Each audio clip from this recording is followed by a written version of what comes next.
ఆంధ్ర తెలంగాణలో తక్కువ ఫీజులతో high quality results ఇస్తున్న ఏకైక సంస్థ తిరుమల్ ఐఏఎస్ ఇన్స్టిట్యూట్.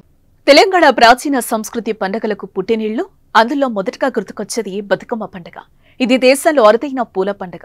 ఏళ్ల క్రితమే మరుగున పడిన ఈ వేడుక రాష్ట్ర ఆవిర్భావం అనంతరం పూర్వ వైభవం సంతరించుకుంది. 9 రోజుల పాటు మహిళలు ఎంతో ఇష్టంగా జరుపుకుంటారు. చోళరాజైన ధర్మాంగదునికి 100 మంది కుమారులు సంతానం. వారంతా యుద్ధంలో మృతి చెందుతారు. చాలా కాలం తర్వాత లక్ష్మీదేవి అనుగ్రహంతో ఓ ఆడపిల్ల పుడుతుంది. ఈ పాపకు బతుకమ్మ అని పేరు పెట్టి నిండు నూరేళ్లు బతకాలని అందరూ ఆశీర్వదిస్తారు. ఆ అమ్మాయే బతుకమ్మగా పూజలు అందుకుంటుంది.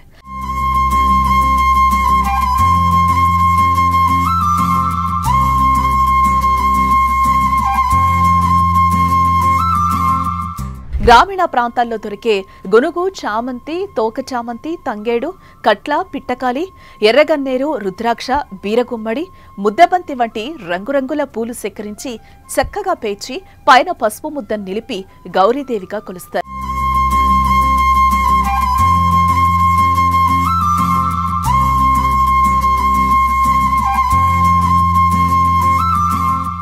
ప్రతిరోజు సాయంత్రం ఆడుకొని చెరువులో నిమజ్జనం చేస్తారు.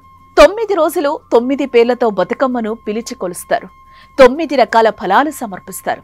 ప్రతిరోజు ప్రత్యేకంగా పలహారం నైవేద్యంగా పెడతారు. తొలి రోజు ఎంగిలిపూల బతుకమ్మ, రెండో రోజు అటుకులు, మూడో రోజు ముద్దపప్పు, నాలుగో రోజు నానబియ్యం, ఐదో రోజు అట్ల బతుకమ్మను కొలుస్తారు. ఆరో రోజున అర్రమి అంటారు. ఎవరి ఇళ్ల వద్ద వారే ఆటలాడుకుంటారు. 7వ రోజు వేపకాయల బతుకమ్మ, 8వ రోజు వెన్నముద్దల బతుకమ్మగా పిలుస్తారు. ఇక 9వ రోజు దసరాకు 1-2 రోజుల ముందు సద్దుల బతుకమ్మను జరుపుకుంటారు. ఆ రోజు కుటుంబ సభ్యులంతా ఇంట్లో ఉంటారు. బతుకమ్మను పెద్దగా పేర్చుకుంటారు. కొత్త దుస్తులు ధరిస్తారు. ఆడబిడ్డలను, బంధువులను పిలుచుకుంటారు. బతుకమ్మను ఎత్తుకొని సద్దులు తీసుకుని ఆడుకున్న తర్వాత చెరువుకు వెళ్తారు. జొన్న, మక్కపిండి, బెల్లం, పెసరపిండి, నెయ్యితో చేసిన పదార్థాలు, సత్తుపిండి, దోసకాయ, పెసరపప్పు, బెల్లంతో సద్దులను తయారు చేస్తారు. చెరువు వద్ద బతుకమ్మలను దించి మరోసారి ఆడుకుని చెరువులోకి సాగనంపుతారు. అనంతరం తెచ్చిన సద్దులను ఒకరినొకరు పంచుకుంటారు. బతుకమ్మ బతుకమ్మ ఉయ్యాలో, బంగారు బతుకమ్మ ఉయ్యాలో అంటూ అమ్మలక్కలు, ఆడపడుచులు ఎంతో ఇష్టంగా ఆటపాటలు లయబద్ధంగా ఆడి పాడుతూ ఉంటారు. ప్రతి పాటలోనూ గౌరమ్మనే ఆరాధిస్తారు. ఇందులో గొప్ప సాహిత్యం కూడా ఉంటుంది.